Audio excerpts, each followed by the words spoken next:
Alors Andrea Jess, tu es l'organisateur d'un salon dont c'était cette année la première année, qui s'appelle le Salon du Disque et qui s'est tenu à la porte de Versailles du 11 au 17 novembre. Exactement. Alors comme c'est terminé, maintenant le bilan c'est quoi?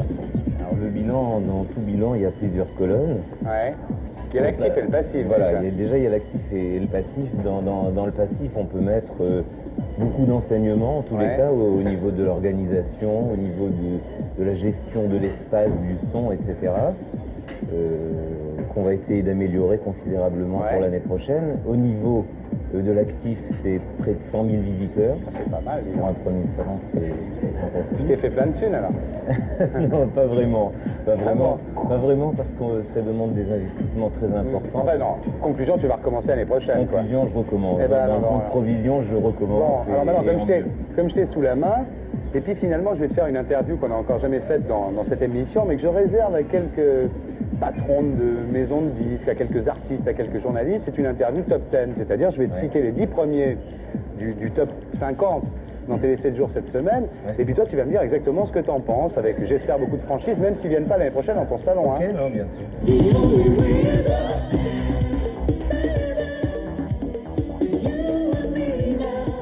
Bon, alors on commence, le premier c'est Paco.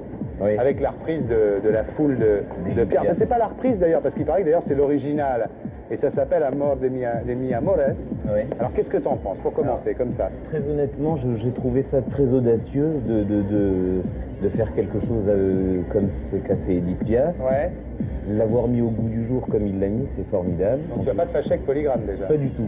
Là t'es pour là. Moi j'aime beaucoup. Le rythme me plaît, tout me plaît. Bon, c'est la vie d'un expert. Le mec qui fait le salon du disque, il peut en parler quand même du top 50. Bon. Non, ça me plaît. Alors numéro 2, Mylène Farmer, pourvu qu'elle soit douce, qu'est-ce que tu en penses? Ça c'est Polydor. Alors Polydor... je te passe pas ce que tu penses de Polydor, mais Mylène Farmer, elle est numéro 2, ça te fait plaisir, ça te fait pas plaisir? C'est ce que j'allais dire. Polydor, ça n'a pas grande importance. Pour moi, Mylène Farmer, j'aime beaucoup, et j'aime surtout son clip, qui est superbe. Et 7 minutes, là. Voilà. Alors on comprend pas tellement les paroles dans ce disque, je dois le dire. Mais le clip est tellement super, c'est un vrai film. Donc jusque-là, tu es d'accord avec le top 50? Complètement. Bon, après, tu connais Imaski? Oui. Gianna Nannini, tu connais ça, c'est magnifique, tu vas pas me dire que c'est pas bien ça. C'est bien, c'est un petit clin d'œil sur les machos italiens, je trouve ça sympa. Jusque-là, tu es très sympa. Oui. Alors, est-ce que tu es aussi sympa avec Thierry Mutin, avec Sketch of Love?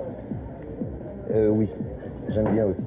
Tu vas pas être sympa jusqu'à la fin? Non, comme je vais ça. être sympa. C'est la première fois qu'on fait cette interview. Si tu es sympa avec tout le monde, les mecs vont croire qu'il faut être sympa avec tout le monde. Non, pas du tout. Mais bon, début de soirée, nuit de folie, CBS. J'aime pas. Ah. J'aime pas du tout. Ah, t'aimes pas du tout? C'est trop commercial. Ouais. Moi, j'aime pas. Bon. J'aime pas. S'ils gagnent de l'argent avec... Ils gagnent de l'argent, ils sont numéro 5. Ah bah, c'est tant mieux pour eux, mais moi, j'aime pas. Personnellement, j'apprécie pas tellement ce genre. Bon, alors S-Express, le thème de S-Express, chez Mute, ça c'est la house music. Oui. Est-ce que tu penses, comme on le dit couramment, que la house music est... Enfin, moi je le pense en tous les cas, de toute façon la house music c'est le rythme le plus nouveau depuis le punk ou le funk, c'est le truc le plus fou qui arrive là. Tout à fait, je vais te dire honnêtement, j'aime bien, mais pas longtemps parce que ça me fatigue. Ouais, c'est pour les boîtes quoi. Exactement, moi je peux pas supporter longtemps. 3-4 minutes c'est sympa, mais au-delà, je préfère passer au autre Alors chose. numéro 7, Glenn Medeiros et Elsa, un roman d'amitié. C'est mignon. C'est frais, c'est sympathique. Ça fait un peu chier quand même. Pour les 15-16 ans, c'est sympa. T'as pas 15 ans toi? Non, j'ai pas 15 ans, j'en ai 38 et une ça, ou deux ça fois. te gonfle un peu quand même. Ça me gonfle pas, je trouve ça frais, c'est mignon. Tu vois que je suis pas gentil avec tout le monde. Bah, j'espère bien. Alors, il y a un groupe qui monte à fond en ce moment dans le top 50. C'est AA, qui a cartonné à mort avec d'autres titres déjà et qui la cartonne. Vraiment, c'est la plus grande entrée cette semaine avec un morceau qui s'appelle Tauchi. Ah, on peut même pas considérer ça comme un morceau, mais comme une carrière. Ouais. C'est vraiment, c'est des piliers. Je pense qu'ils sont là, ils seront là pour longtemps. Tout ce qu'ils font, j'ai toujours aimé. Est-ce que tu connais Kylie Minogue, Got to be Certain? Ça, c'est le numéro 9. Si tu connais ça, t'es fort. Je connais pas. Tu connais pas? Honnêtement, je connais pas. Donc le mec qui fait le salon du disque connaît pas le numéro 9? Non, je connais pas. Est-ce que tu le morceau de Chico Buarque, qui est le 10e de notre interview top 10, est-ce que tu le connais? Esa Mocata Differente. Oui. Ça te plaît? Oui, pas mal. Pas mal. Je raffole pas, mais c'est pas mal. Ça va? Ça va. Donc finalement, ça te fait 7 morceaux dans le top 10 que tu trouves bien, quoi. Oui. C'est pas mal, t'es dans le coup, là. Oui, voilà. Bah, tu reviens l'année prochaine. Absolument.